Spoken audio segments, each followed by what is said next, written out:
If you're anything like me, you've just sat and wondered what part of the development team for the N64 with furry arms thought that this was a good idea for the generally two-armed population. Now, more recent years, when I've been, rekindling my interest for the N64, I always wondered if there was, somebody who was brilliant enough to come up with a controller that was accessible with two hands to hit every single button at once. And then I found out about this.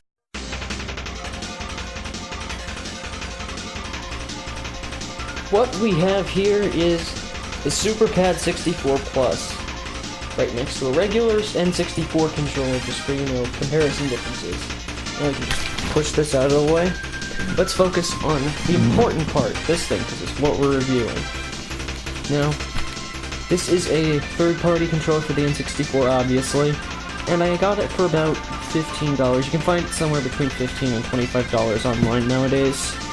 But, yeah.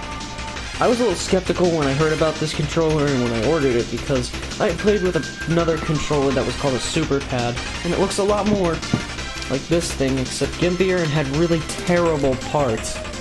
So I thought about that when I was ordering. I'm like, oh shit, am I gonna have to do this again? Luckily for me, it wasn't quite the case. Let's actually go into detail the hardware in this controller, though. As you can see, it has every single N64 button carefully placed so that's accessible with with both of your hands. All your hands wouldn't make any sense. What the fuck? And the Z button is conveniently placed on the back of the right or the left hand of the controller. Gosh, I'm all over the place today. Now, the actual buttons themselves, I'll admit, they are not as good as, the typical N64 controller. They do feel, like cheap third-party parts. But on the plus side, they don't feel as bad as what you would expect. Like, there are worse buttons out there. Most notably are the A and B buttons, which are not nearly as mashable or feel as durable as the standard N64 controller. But nonetheless, they still do a fairly decent job. They're not that bad.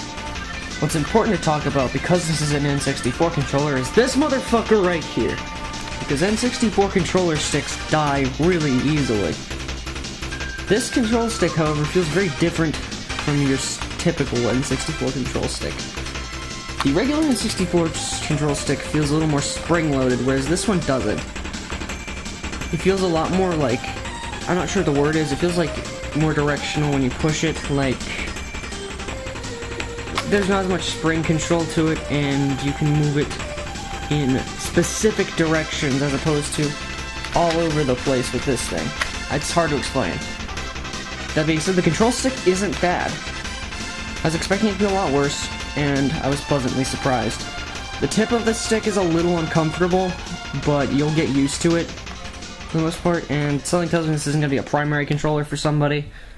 But if it is, you'll just have to adapt to it. Another thing you'll have to adapt to is holding the controller, because even if it is accessible with two hands, it does take a little bit of getting used to hold properly, because you might hold it at an angle and then you'll start moving directions that you don't want to go.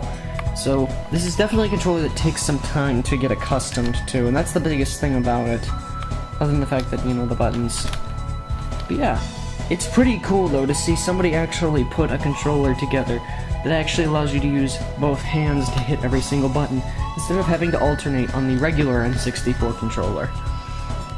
I've tested this out on numerous games, including classics like, Mario 64, and not so classics like Yoshi's Story, and they all seem to work pretty well. Like, I have a fairly good control over everybody with this controller. One other thing to note about this before I conclude this review is that the stick, like I said, is a little different. It feels like you don't have as great accuracy or control as you do with a regular N64 controller, and I'm talking about a good, mint condition N64 controller. If you have a gimpy controller, this is definitely going to be better than the one you're using, but it's, like I said, just getting used to it. Otherwise, this is a decent controller for what I paid for. I definitely recommend trying it if you're interested in N64 controllers or extra controllers or whatever the fuck you like, because it's definitely an interesting thing to add to your collection.